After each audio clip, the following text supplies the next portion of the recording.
Hello, everyone. I'd like to welcome you to a 25 years later TV obsessive audio article about the Springfield Files, the 10th episode of the 8th season of the American animated television series The Simpsons, in which guests appear from the X-Files. My name is Clay Dockery, and with me is... My name's Christopher Pilbeam. I'm here as our resident X-Files, I want to say expert. I write articles for 25 years later about TV, a lot about the X-Files, and I've never seen an episode of The Simpsons. Similarly, I also write a lot of articles about television for 25 years later, and in the context of this discussion, I guess I will be our resident Simpsons expert, because, as we discovered through an online discussion, I have seen many episodes of The Simpsons, but have never watched The X-Files. So we thought it would be a fun conversation to have with all of you listeners out there for the two of us to discuss our takes on the Springfield Files from that perspective. Me as a Simpsons fan looking at the show as an episode of The Simpsons, and Christopher as an X-Files fan looking at the show from the perspective of the X-Files. So we hope that people enjoy what we are going to come up with for you, and we'll just get started. So the Springfield Files itself is, as I said at the beginning, the 10th episode of the 8th season of The Simpsons. So it aired in January 12th of 1997, and it was written by Reed Harrison and directed by Stephen Dean Moore. It has Leonard Nimoy as one of the guest stars, along with David Duchovny and Gillian Anderson. And it's a crossover between The X-Files and The Simpsons. So, right off the bat, there's the classic Simpsons opening. And Christopher, since this is your first time watching an episode of The Simpsons, did you actually watch the intro? I did. I thought that I should, as I've never seen it before, and I'm glad that I did, because I think like the first Easter egg is right there at the beginning when Bart is writing "The truth is not out there." I don't know if you know this, but in the opening titles of the X-Files, the words "the truth is out there" comes up at the end of it. So that was quite nice. Yes, so the Simpsons gags, the two gags in the beginning of every episode with the chalkboard writing and the couch gag at the end are kind of a big deal among Simpsons fans to kind of keep up with what's happening, because it's always like a big Easter egg either for what's going on in the show or just in general things about culture. The thing that I noticed about this, I did know that The Truth Was Not Out There was an homage to the X-Files, because the Truth Is Out There thing was definitely one of the few things that I know about the show. But the thing that was weird to me was that the couch gag at the end was really kind of not, where they all kind of had jetpacks and flew into the couch. That I'm assuming is not an X-Files reference. Yeah, no, not really. And I was wondering if that was unusual. But no, it's not really X-Files. Yeah, so every episode that's different, and it becomes, like, there's some really classically fantastic ones where, you know, it becomes like a Salvador Dali painting, or any number of things happen in that intro, which is basically the same. It gets longer or shorter over the course of time, but there's always a chalkboard gag at the beginning and a couch gag at the end. The thing about that, and this is something that we can talk about in more depth, but I actually realized later on that I should have been set up for the fact that this is really an episode of The Simpsons with a lot of the classic elements of, especially that era of the show, the early mid era of the show kind of through, with lots of sign gags and kind of one-off little references to things that you're not really supposed to get later on. I will say that I was a little disappointed there wasn't more to the couch gag. Yeah. It would have been more funny, I think, if it were connected more to what else was going on, or was just a better reference to something else, but you can't get everything. But what you can get is what was pretty unexpected to me. I definitely saw this episode probably in 1997, but it's been maybe that long since I saw it, was I'd completely forgotten about the framing story, where you get Leonard Nimoy's cameo. That's, yeah. I mean, why not throw in a bunch of science fiction like actors? I was a bit like, oh, Because as far as I know, like, this is how every Simpsons episode is framed. I was like, all right. Pretty cool, to be fair. Yes, it was really cool. Leonard Nimoy's been on the show. Well, he was on the show twice. One of his times was actually in probably my favorite episode of The Simpsons ever, which is Marge versus the Monorail, which I'd probably say, well, I mean, I can undoubtedly say is a better overall episode of The Simpsons than this one, but is also one of the best episodes of TV ever. Oh, fair enough. But in this case, he's parroting In Search Of, which is another show that I watched. It was on like the History Channel when I was a kid in the 90s all the time. And it's kind of that aspect of Leonard Nimoy that is about kind of mysteries and history documentaries that are about the things that basically became the X-Files cases, as far as I can understand. So it made sense to tie that all in, because you got the sci-fi aspect, you've got the... Yeah. Yeah. I mean, the other thing is, like, he gives, like, a confusing, like, mini speech about the nature of the truth, and that is very X-Files. And also, the fact that we're, like, inside a book did remind me of a particular episode of the X-Files called Jose Chung's From Outer Space, which is, like, a really highly rated episode. And basically there's this character, Jose Chung, who is writing a book about one of Mulder and Scully's cases, and he narrates a little bit of it. So it reminded me of that. But it's just like, because later on there's that, like, alien lineup gag as well, and Chewbacca's in it, and it's like they seem to be throwing quite a lot of science fiction pop culture into one episode. Yes. The other thing that I would say about the framing device, so you were right in the sense that it is not always a Simpsons device. Usually the Simpsons, even when it does in the modern era, right, it's very weird. Like, sometimes it's Homer will go to space, or there's all kinds of crazy things going on, but it is really at its heart a regular family sitcom. But this framing device sets you up for, I think, this story, because it's both that and also a sci-fi story. And the episodes of The Simpsons that are like that, which always have a framing device, are the Treehouse of Horror episodes. So The Simpsons has done for 30 years, a Halloween episode that is Treehouse of Horror, that is usually 3 stories that are not canonical within the series, that have more horror, sci-fi, or, like, one point Homer came into the real world. Like, there's a whole backstory to that I think that this framing device kind of puts this story between the real world of The Simpsons and the Treehouse of Horror world. And one of those characters, along with Chewbacca, Marvin the Martian, is Kang or Kudos. You can't tell which one, but the main aliens who, like, host, or, like, the main characters who are only in those Treehouse of Horror episodes. So it kind of sets it up to, like, is this part of the Simpsons canon or not with that? I see. Well, that's that. Yeah, it seems like the because what I do know about the Simpsons is that it's been going on forever, and, like, so it makes perfect sense to me that there's different formats and such. And yeah, it almost sounds like, I don't know how familiar you are with Rick and Morty, but they will do, like, Interdimensional Cable or Morty's Mind Blowers, which are, like, kind of a collage of stories in one episode.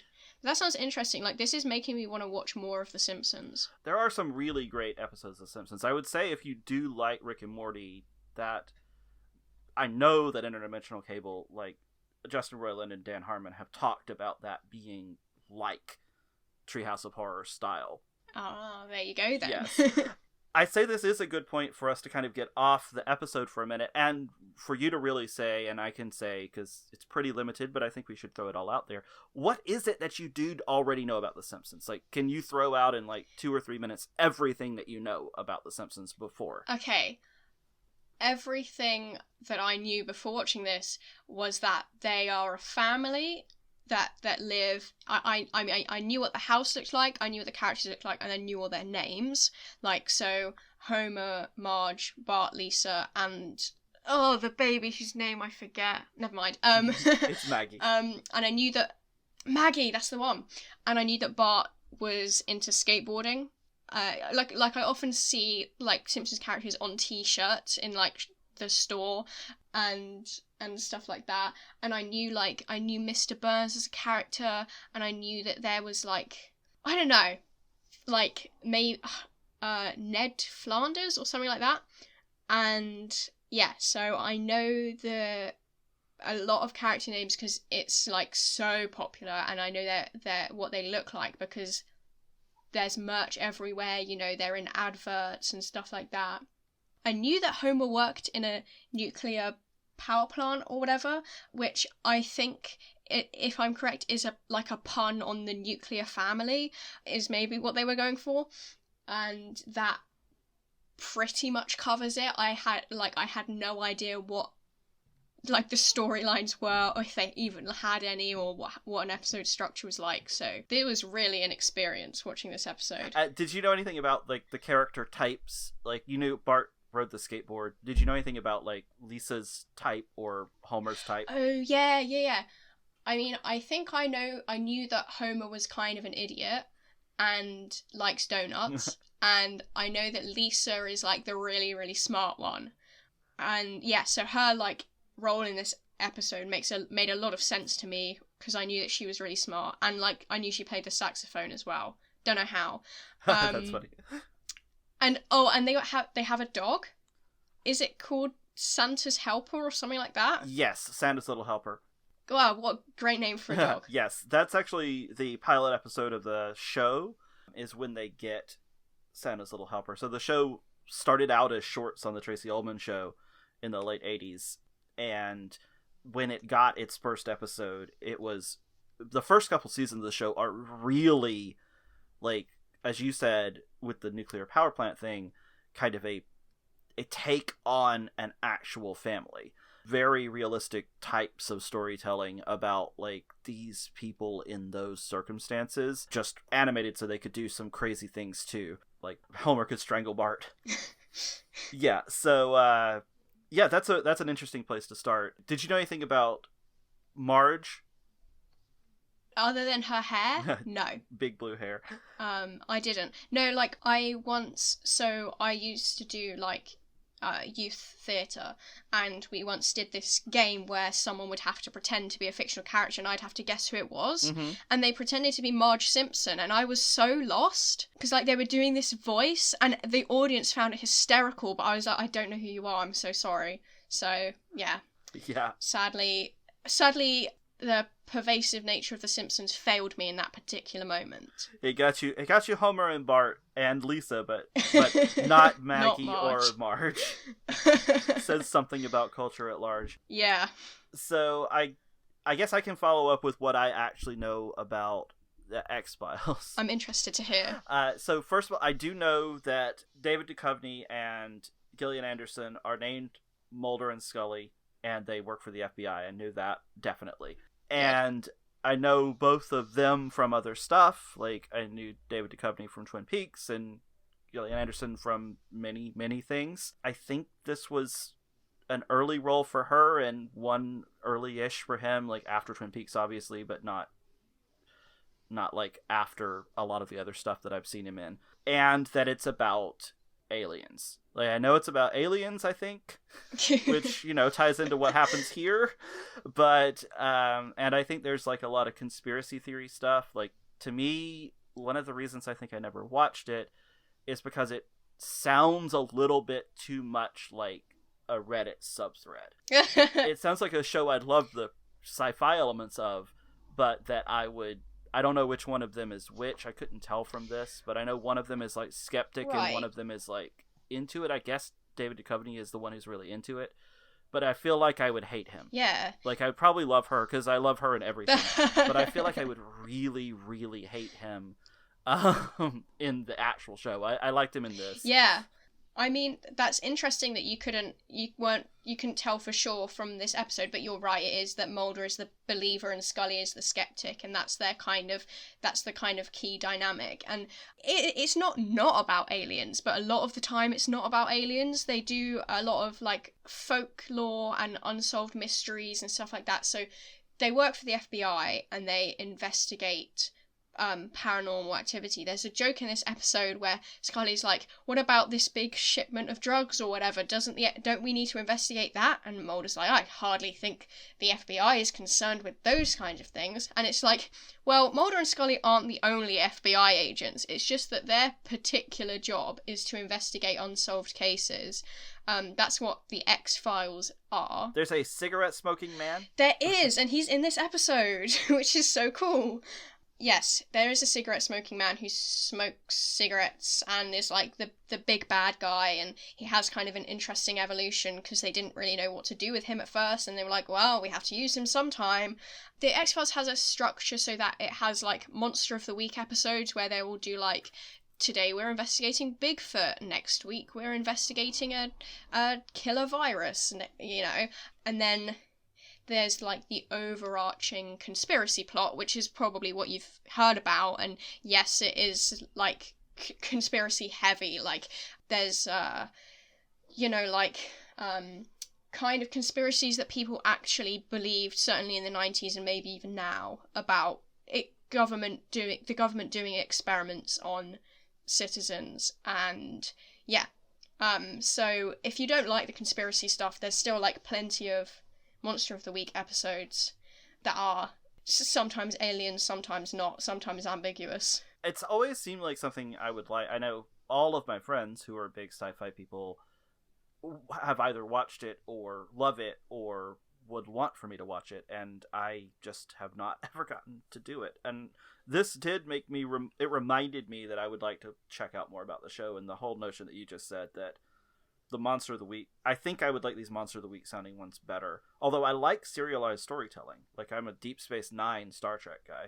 Cool, yeah. Yeah, I mean, a lot of people, I say probably most people that I know say they prefer the Monster of the Week, but then I have a soft spot for the mythology because I tend to think it has the better characters. But yeah, so it's kind of a show that's got something for everyone. I mean, it didn't go on quite as long as The Simpsons, but you know, in 11 seasons they did a lot of different things. So you can kind of like pick and choose the stories that interest you. That sounds very true. Although I feel like the other problem is I would want to start watching it from the beginning and watch all the way through, which I feel like it would be complicated. Not as complicated as when I looked up how long it would take to start The Simpsons over at the beginning and watch all the way through, because it was like 300 hours. Oh my god. I think the last thing that I read said it would take 15 straight days, like all the way through, plus like half of the next day. Great. Oh god. Yeah. You can definitely just jump in and watch individual episodes of The Simpsons. Because nothing really like, they don't get older, and they change the history as it goes along. So in the 30 years the show's been on, like, they keep changing it to where when the show first started, you know, it was the early 90s, and so like Bart is like my age, but now Homer is like my age, and so like he grew up in the 90s. Like, it's crazy. Like, and it's all become part of the history of the show. Yeah. But some of the stuff with the characters carries over, but nothing about the plots carry over. Well, yeah, I was actually, that's a good point. I didn't really think about that, about how they seem to be the same age. Like, Maggie is, I'm guessing, still a baby. Yep. Fair enough. It's like the Springfield pocket dimension. Yeah, they're in this pocket dimension, and the funny thing is, Bart may still be 12 or whatever, but he is very much like a Gen X 12-year-old even now, even though his story's been changed. Yeah. Oh, so back to this particular episode. So after the opening framework with Leonard Nimoy, then we jump into the actual plot. So you get Homer, his friends Lenny and Carl. Those are the two guys at the plant that he's talking to, and he decides that he's going to sneak out of work, right? And they... Yeah. And I like that he makes a joke about Speed, because I feel like everyone was making jokes about Speed when Speed had just come out. Like, the X-Files has, like, I want to say a Speed episode with Bryan Cranston in it. I think this is a couple years after this, and they make a joke about the film as well. But, yeah. A Speed episode with Bryan Cranston is also another thing I might want to watch. Oh my goodness, it's amazing. It was written by Vince Gilligan too, and so this was how Vince Gilligan came to know Bryan Cranston as an actor and eventually cast him as Walter White. So it's a bit of television history, and definitely worth watching. Oh, that might be the next one of these that we would make in our audio series. Oh my gosh, yes.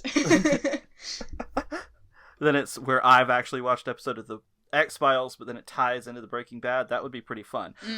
Oh, there's this videotape thing, and the thing that I kept thinking when Homer gets out of work by connecting a videotape to the security camera, I was thinking about how at the time the show debuted, that was about like the laziness of Homer and kind of the way that Smithers and Mr. Burns weren't paying any attention. But all I could think about now is the fact that you'd have to explain to people what a VCR is and to actually make the joke work. Oh yeah, there are a few jokes in this episode that very much age it.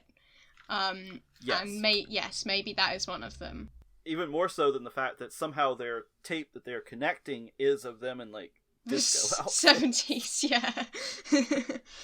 Actually, come to think of it, like a film that came out in like the 2010s, they tried to pull that same like stunt of using a security tape to escape, but someone had to like tie their phone to the front of the security camera and play the footage like that. That's like the new school way of doing it. I was thinking about that aspect too. Physical media like that with videotapes and cassette tapes and then DVDs, even once we got them, were so much easier, I feel like, to like transfer things. Like I can send you a file really easily, but if I want to like play it on the TV, then I've got to like hook multiple different devices up and like do a whole bunch of stuff. I can't just like throw in a tape. That's true. And actually, so since The Simpsons has entered the 21st century, has like technology within the Springfield pocket dimension evolved? Like, does Bart have a mobile phone now? Yes, and also no. So they definitely have all of those things, but they don't just like hang out on their cell phones all the time. It's been a few years since I've watched very regularly. So maybe in the last couple of years it's gone totally in that direction. I don't think so, though. Yeah. So the stuff is out there. Like, they go to, like, the Apple store. Oh, yeah. But they don't, like, hang out on their cell phones all the time. Yeah, because, like, obviously the X-Files took a break from air after season 9, or finished after season 9, then was revived. And when it came back in, I think, 2016, they kind of made a big deal out of Mulder and Scully having smartphones and being able to Google things, whereas before they would be like wading through dusty libraries and stuff like that. But yeah, that's really funny. That's like Buffy style. I was thinking about that when I was watching Buffy, where I'm like, wow, they could really try to Google all this. Somebody was gonna have scanned these books into Google by now. Yeah. Oh yeah, so they do the thing. So I guess Homer spends all day drinking at Moe's. Moe's is the bar that Homer's at for like the entire series. Right. Then it was weird to me because they did a whole breathalyzer thing. He took a joke breathalyzer test at Moe's. But the thing I couldn't remember, but it was another one of those things that was like the aging of the show. I was like, I feel like by 1997 it was really accepted that you could not drive after having been at the bar all day. But I was like, but that didn't seem like the point of the joke, so I was kind of thrown off again in the moment that I'm like, of course Homer shouldn't drive home, so he should have never even expected it. But anyway, that was just me getting into the like kind of my own liberal sensibilities about the thing the show was doing. Yeah, and it's like the Boris Yeltsin joke, like the Boris Yeltsin of it all. So specific to the time period. Oh, goodness. And this is around the time that Boris Yeltsin appointed a little guy named Vladimir Putin as prime minister. Yeah. Wow. Anyway, yeah. But this whole thing of Homer being, like, drunk when he leaves the bar and goes wandering and finds the alien, like, I kind of like it as, like, almost part of, could be a setup for an X-Files episode, because you would usually have what I would call a skeptic buffer. So it's like, did he see an alien, or was he just too intoxicated? You know, there's always that, it could, like, a reason for it not to be fake, like in the X-Files, they'll sometimes do, oh, it was a child witnessed it, and children, and there's one where a kid claims that his, like, dad was snatched in the woods by invisible creatures, and then Scully finds a tape of the Invisible Man in his TV, and she's like, well, he's a child with an overactive imagination. So there's often, like, this skeptic buffer, which I feel like seems to have been a good way of using maybe one of Homer's traits. But yeah, so, like, if thinking about this, like, as if it was an X-Files episode, you would start out with a setup not dissimilar from this. So you get introduced to an ordinary guy who lives in a weird town, and he comes across, like, weird side characters, and he has ordinary problems with his family, and then he gets too drunk and he goes wandering into the woods and sees something out of the ordinary. Like, you could say that about an actual episode of the X-Files. So I think I enjoyed that aspect. Yeah, I was wondering if that was a thing that actually happens on the X-Files. I was thinking of it from, like, the Law and Order perspective, where it does always start with the zoom in on, like, the murder victim or the person finding the body in the beginning and all of that. And I'm like, I wondered if this was like that, because I thought if it was great, because this whole first act is, like, set up for what comes next. Yeah. So it will start with an inciting incident, and then Mulder and Scully will get brought onto the case later in the episode. So he discovers the alien. Did you know what was going on with the alien from the start? No, I had no idea. I was like, first, I should also just point out the music in this bit is so good, because it is so X-Files-y. Obviously, they play the actual theme song, or a Simpsons-y version of it, and that's so nice to hear. But even, like, leading up to it, there's, like, the spooky music with like, it's like plinky plonky, and then the drums coming in too. It's so, like, the composer of the X-Files soundtrack is called Mark Snow, and it's, like, very Mark Snow-esque. And as soon as I heard that music start, I was like, oh, it's going down now. So I really appreciated that.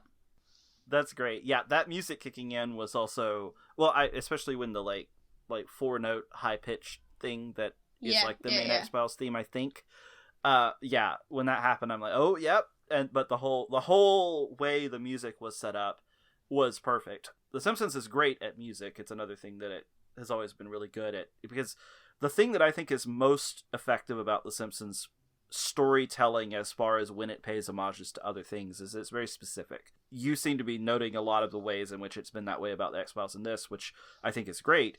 It's definitely that way when it does, like, musical theater or does other sci-fi shows or whatever it does. It doesn't do it in the, like, just throw the joke out there way for the thing it's trying to parody, which I've always really enjoyed about the show. And again, is one of those things that the show did really well in this, like, classic era and does less well in the modern times. Fair enough. Yeah, no, I think one of the things that I have noticed is that people tend to not like the modern Simpsons so much. Yeah, it's so hard, right? Because it's not like it's a bad show. It's not at all a bad show. It's just, first of all, there's so much of it. So you're just like, how many episodes of the show can you watch? And then 20 years ago, South Park was doing jokes about how The Simpsons had already done everything. That was 20 years ago. Yeah. So now, The Simpsons has really already done everything. Yeah. Wow. Oh, yeah. Oh, the alien. So the thing I really liked from The Simpsons perspective about it was that, like, there were all the clues for what was actually going on already set up in the show. Like, the conversation with Mr. Burns and Mr. Smithers at the beginning, the whole way that it was framed, like, I realized, I have no memory of when I first watched it, whether I knew what was going on or not, but, like, you can piece everything together, which is a type of storytelling that I always like too, right? It's like, oh, I'm watching this a second time, what did I miss? Oh, this actually fits together, and you can tell what's happening. So I just liked that as kind of within its own framework for setting up that, yeah, something about like the structure of the episode, especially the beginning of the episode, did strike me as odd because there seemed to be a lot of disconnected jokes, like just cut away to like a kid at the arcade for like 3 seconds, and I'm like, it's like, it seems like not the way that most TV is structured. But then there are things that do come back, like even that one bit of the guy who's like standing behind an X-ray machine. I know that that's not like directly tied to the outcome, but at the same time kind of is. And so when I watched it a second time, I was like, oh, okay. But no, I like, the first time I watched it, I had no idea how this alien thing was going to transpire. Yeah, I would say that you're onto one thing with that, the cutaways. So the show's always had individual like it will cut to a sign that says something funny that has like 3 or 4 different meanings, or it will cut to something that's like a commentary on the action that's not really necessarily tied to the story. Like it does that, especially in this era a lot, particularly kind of before this in like the season 3 through 6 period, which is probably like most fans of The Simpsons consider the best of The Simpsons. Al Jean and Mike Reiss were the showrunners, and they did a lot of that. Like everything had depth, but everything was like threw jokes at you really quickly. They came back for just this one episode, and I think it looked to me and felt to me like they had a whole bunch of jokes they wanted to put in, and they just put them all in. Yeah. Whether they fit or not. Yeah. But then, like, having said that, to be more, like, generous, if you're like me and you're watching this as an X-Files episode, so you're not familiar with the Springfield at all, it's, like, almost, like, quite a good, like, introduction to the town. Like, you get a little shot of all the different characters, and it's obviously very... It's very nonsensical, and no one here has any self-awareness or empathy. But it's kind of like establishing a town where weird things can happen. Basically, is how it comes across to me, and that seems like. At first, it was a little jarring because I was like, "Am I meant to remember all these jokes, or is it important or not?" But like in retrospect, it's like if you've never been to Springfield before, this is seems to be a good introduction to it. And the other great thing about that is, and this episode I think did give you a little bit of that sense, every resident of the town is a character on the show. Like they actually, as the time goes by, you learn more things about them. They're always there. Like they play their roles in a very specific way. That's exactly what you're talking about. And I'm glad that this episode gives you that sense of, you you always talk about shows set in New York as like New York being a character, or obviously Twin Peaks is a character. Springfield is definitely a character in The Simpsons, and I do think this episode does a great job bringing that out. Oh, so we're almost to the point where Mulder and Scully actually show up, right? Oh yeah. I think we meet the family, and Lisa is like the reading Junior Skeptic magazine. I love that. She's so like Scully. Yes. Oh, she even has a line that's like, the people who claim they've seen aliens are always pathetic lowlives with boring jobs, and I swear Scully has said something just like that on the show. Like possibly in a little bit more of a polite way, but that's like, yeah. So I appreciated that because like the believer skeptic dynamic is really key to the X-Files. And the Homer and Lisa relationship is key to the Simpsons. So right. I think that's probably the most key relationship on this show too. Good to know. Because he is, the craziest character and the dumbest character, and she is the most grounded character. Yeah. So their role between Yeah, that's cool. And I don't want to call Mulder dumb because he is very, very intelligent, but he is, they call him Spooky Mulder, and he's a little bit eccentric, and maybe crazy is the right word, and Scully is the grounded half, and of that relationship. And so yeah, that's good to know. Yeah. Yeah, that's really cool. And I see that with the two of them, with Mulder and Scully. It makes sense to have them have that dynamic. As I said, it was hard for me to tell. I feel like should have been obvious, but yeah, it's definitely her character in this had more of the like skeptic side of things. It's just I wasn't sure where everything was going with the two of them. I will come on to this later because there are examples, but I will say that Mulder is very Mulder, and Scully is kind of a different version of herself. Like, they really went for the let's make fun of Mulder thing, but then there's not so he's like a caricature of himself, whereas Scully not so much, but I'll come on to that when we hit examples. So let's see. The family talk, they talk to Chief Wiggum, who is...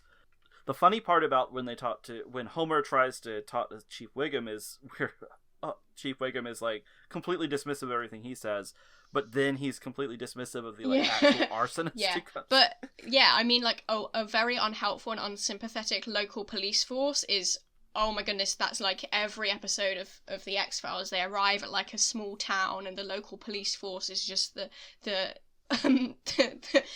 most like moronish people ever. So yeah, that felt apt. But that gag about the arsonist, that was really funny. Yeah, and the police chief Wiggum is definitely that. Yeah. So then we go to the Hoover Building in Washington, and like the second we had like that external shot of the Hoover Building, that happens a lot in the X-Files, by the way, as like an establishing shot. They'll just get like a shot of the windows of the Hoover Building and the text at the bottom. That's very iconic. Even like down to the font that's used in X-Files captions is copyrighted and stuff. So the way that they play with that throughout the episode, I appreciate. And so I just got so excited. I was like, oh my god, it's happening. And then you like pan past the office wall, and Mulder's office is such an iconic set. And like he has like posters and photos from crime scenes and newspapers and stuff up there, and the iconic I Want to Believe poster. And then I will say that the biggest inaccuracy in terms of the X-Files is the fact that Scully is sitting at a desk in the X-Files office, because famously she doesn't have a desk in the office. Which is a bit unfair, and they do argue about it. But like she's like, and also, yeah, so her sitting at the desk typing at the computer is something she would do, but not in the office because she doesn't have a desk in there. But so I was like, where's her office?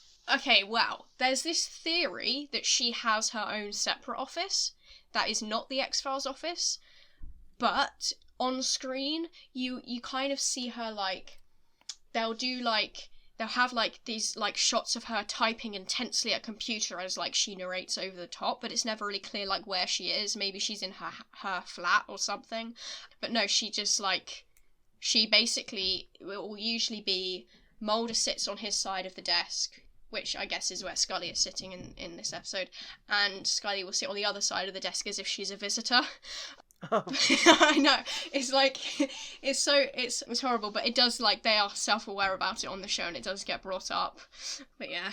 That's funny that's the most inaccurate thing. It's like, oh, give the lady a desk. Yeah, I was like, this is... It's like, this isn't the X-Files, Scully's sitting down. But yeah, I love this bit because, like when, and then you hear Mulder speak, and it's David Duchovny's voice. Like, I would have gone nuts watching this live if I'd have been alive. It's just it's like really, it's exciting as an X-Files fan. That's amazing.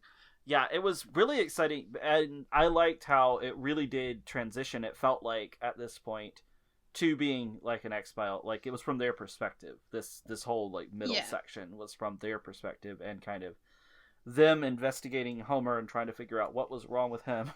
Yeah. How he decided this is happening.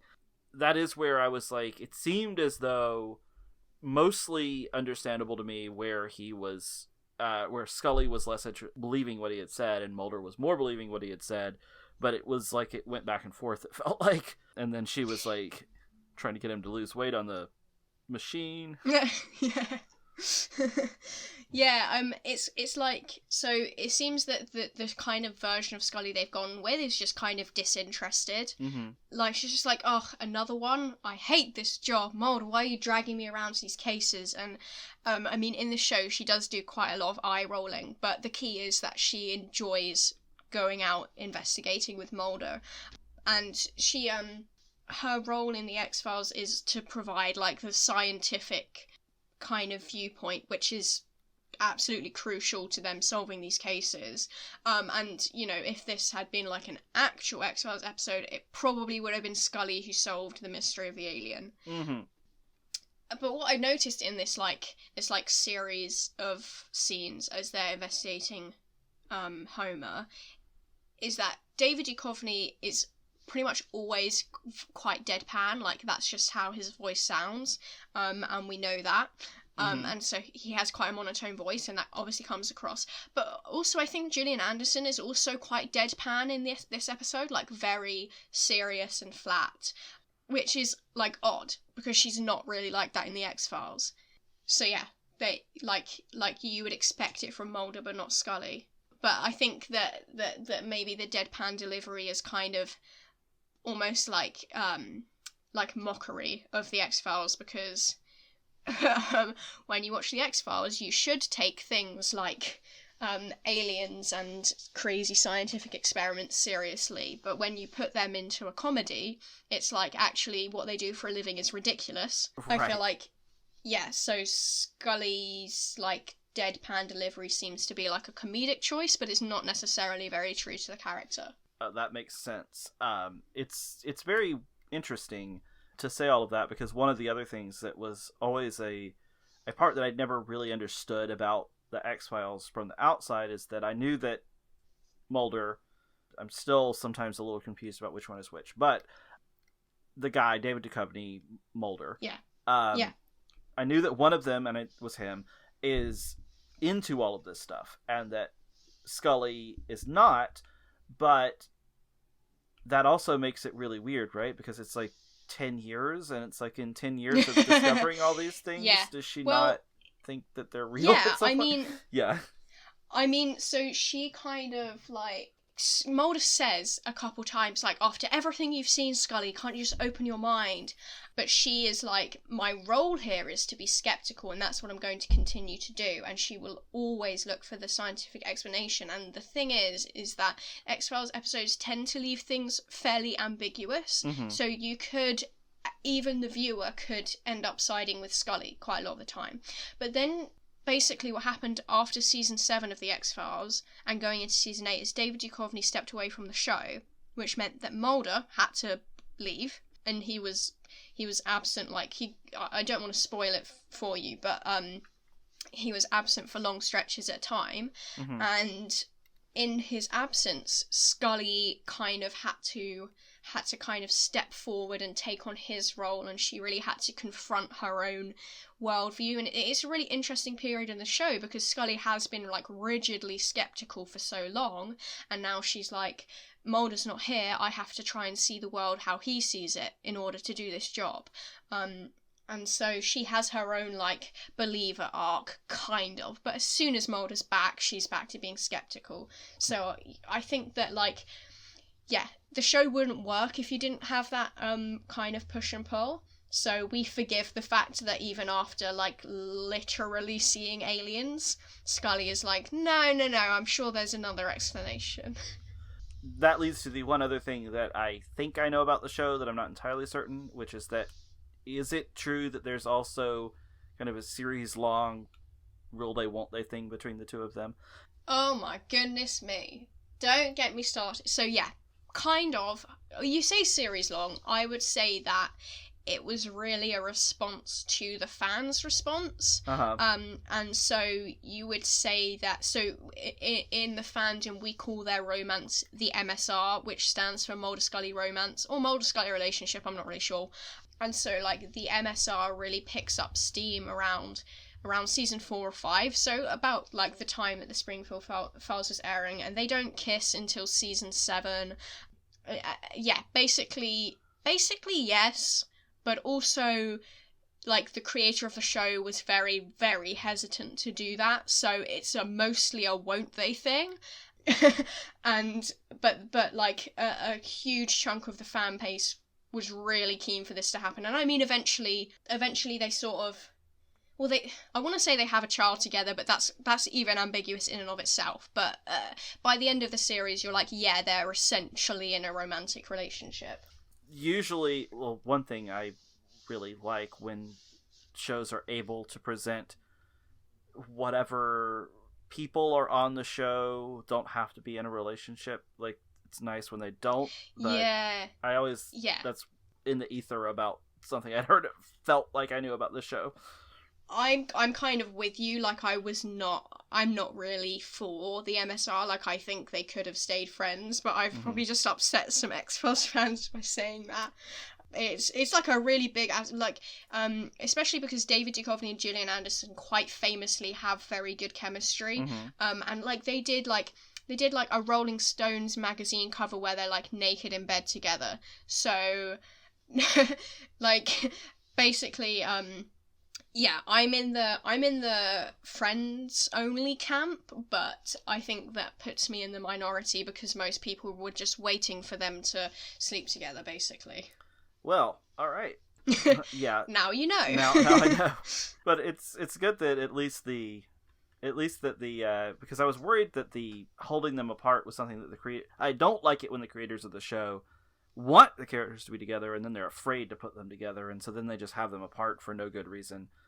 But anyway, that's a little bit off topic. Yeah. Let's try to get back on topic with. So I guess that the X-Files crew has come in and done all these tests, and they're trying to figure out what's going on. But they don't wind up believing Homer, right? I can't remember what happens. They were not in it as much as I thought they would be. No, they weren't. They kind of just pack up and go home at one point. Yeah.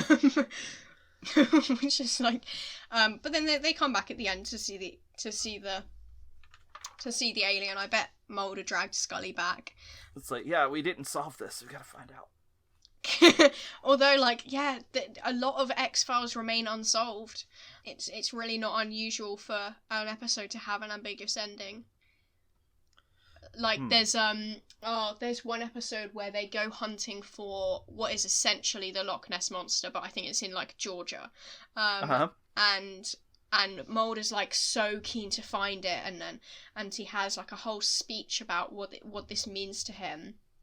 And he doesn't. By the end of the episode, they find out that the thing that they thought was the Loch Ness Monster was actually an alligator, so sucks. But then, at the end, he's, like, looking out across this lake, and Scully's like, come on, Mulder, we've got to go. And he turns away, and the second he turns away, you see the Loch Ness Monster, like, rise above the surface, and it's like, damn it! If he just looked for 2 seconds more. But, yeah, I think that it did come across as weird, like, how rushed their exit was, but I liked Mulder's monologue. There are alien forces acting in ways we can't perceive. Like, that was spot on. Like, I'm fully sure he said that line in the X-Files. That whole monologue was really funny. Yeah. So I've got to say it was very compelling. Like, what on earth is this guy talking about? But also, yeah, it kind of almost makes sense. Like, it was a whole thing that made me think that, yeah, I can see why people get into the ideas that this character is throwing out there on the actual show. Yeah. I really love that. And then I guess we move back into Simpsons mode after that, because Homer and Bart go on, like, their own mission to find the alien again. Yeah, because Homer becomes, like, a strong believer, and he faces, like, pushback from his family, which is, again, another thing you would see quite often in X-Files episodes, that someone has been through something and the people around them just don't believe them. And, yeah, that kind of... Obviously, it's played for laughs here, but... Yes. can be quite, like, isolating and, like, you get quite a lot of, like psychological stuff in the X-Files where people start to doubt themselves and stuff like that. But this is obviously a comedy, so it's just like, yeah, but Homer's stupid, so... Lisa always is like, no, it sounds very similar to Scully, right? She always is looking for the regular, normal answer. Yeah. Or the way, like, she goes against the grain. The rest of the town believes, like, there's a great episode of the show about Springfield's founding, and Lisa finds out that it's all a legend, it's all a myth, and that the actual founding of the town was, like, by this horrible person. It's, you know, a really great thing to think about in light of, you know, all of the history that kind of our countries have had. But as far as in the show, it's all about Springfield. And then she is, like, adamant about insisting that everybody understand that the story they've all been hearing this whole time is wrong and all of that stuff. And then the interesting thing about that show is that in the end, kind of through the rest of the family, she realizes that she's just gonna have to lie and go along with the story in order to, like, live her life. That sounds very interesting. And, like, quite thematically in line with some X-Files stuff.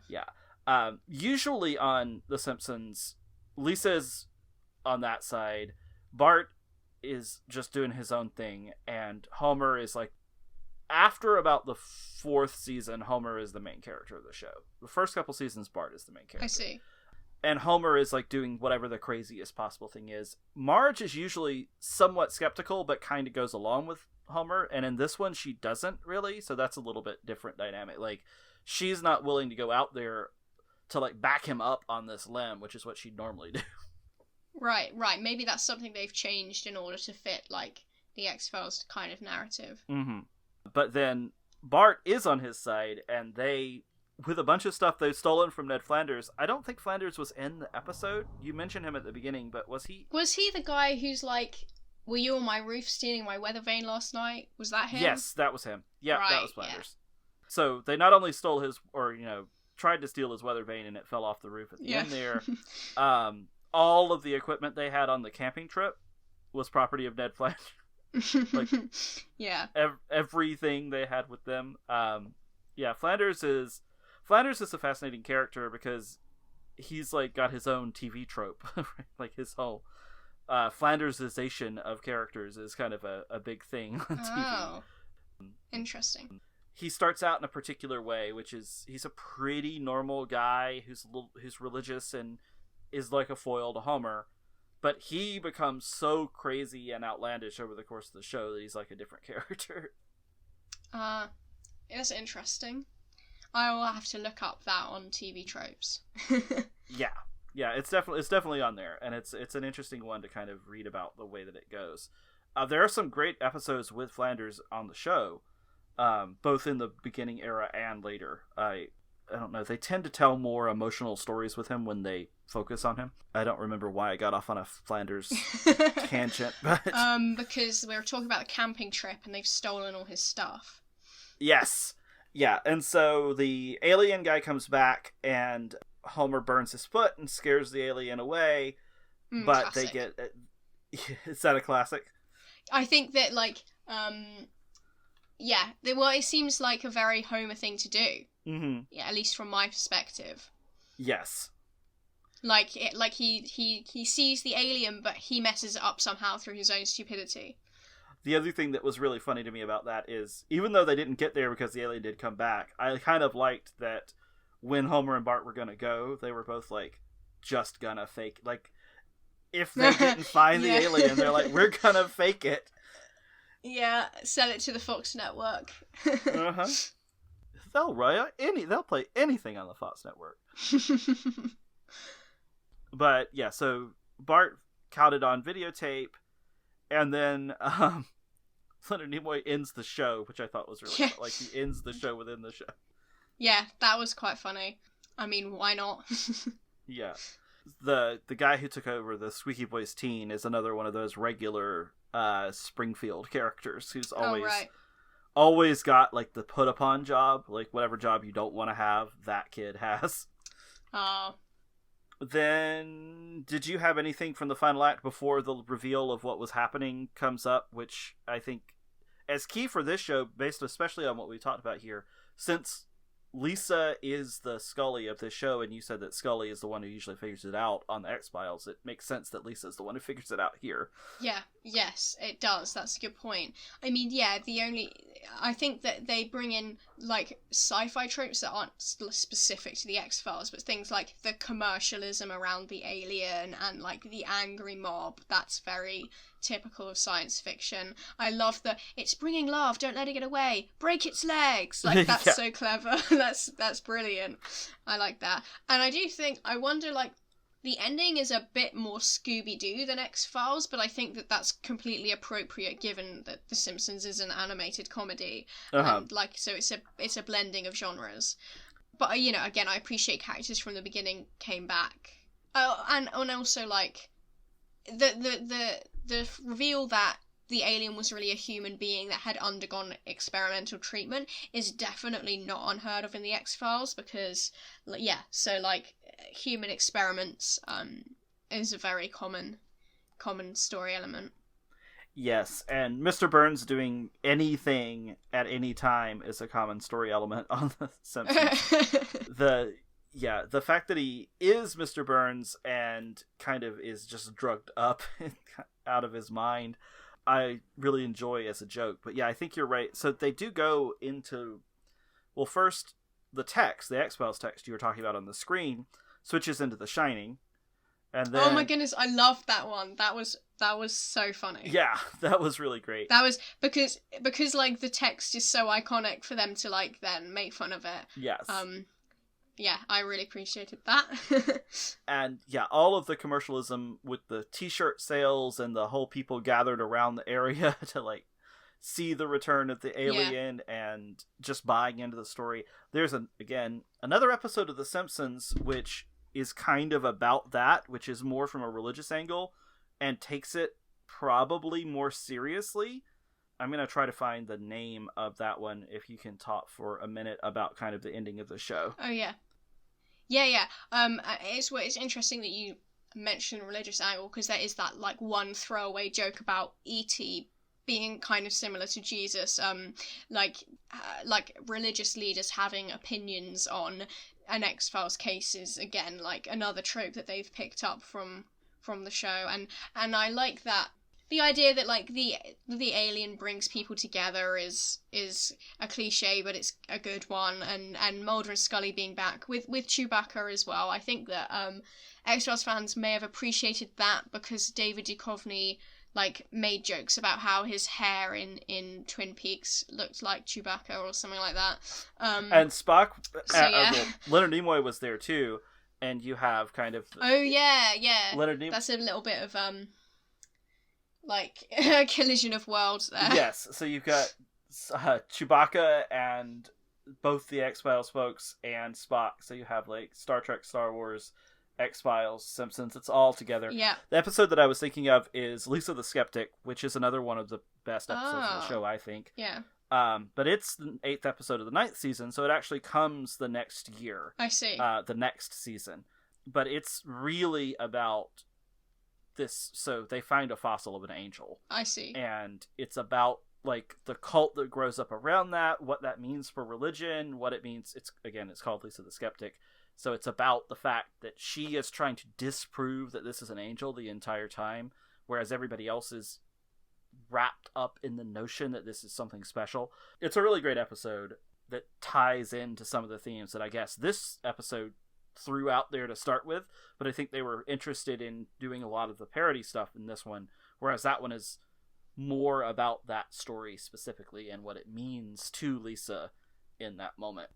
Yeah, that sounds really interesting. Like, it seems that because this episode is a parody, that it's quite surface level, but this like episodes that you're describing sound like really well worth watching. So I have to make a note of them. There are a lot of them that have that element to them. Yeah, and again, especially in this era, like the 90s era Simpsons, there are a lot of stories that have kind of that. I mean, there's always hundreds of jokes, little like constant, and they're always like taking the fun notion of what's going on, but there's always like an undercurrent to it. Yeah, but I loved the ending to this because the way that the Simpsons throws all of this crazy stuff out there, but then it's like ties it again back into the real world, especially during this time period. And so I liked that it was like clear what was going on and that it was crazy and Mr. Burnsy, so it was kind of evil, but it was not an alien. Yeah. Did you have any other thoughts? Yeah, I have one, which is more like a thing to throw to the listeners, like other X-Files fans who are listening. I put, like, I don't know, 2 minutes of thought into where this story would come chronologically, because the smoking man, it does appear for like a few seconds in the background smoking a cigarette. And that is something that he would do in like the early seasons before Mulder and Scully knew that he was the bad guy. He would be in the background, like he might be in their boss's office smoking. And so like his presence here places this like really early, because I think this aired during season 4 of the X-Files, but him being there means it must be season 1 or 2.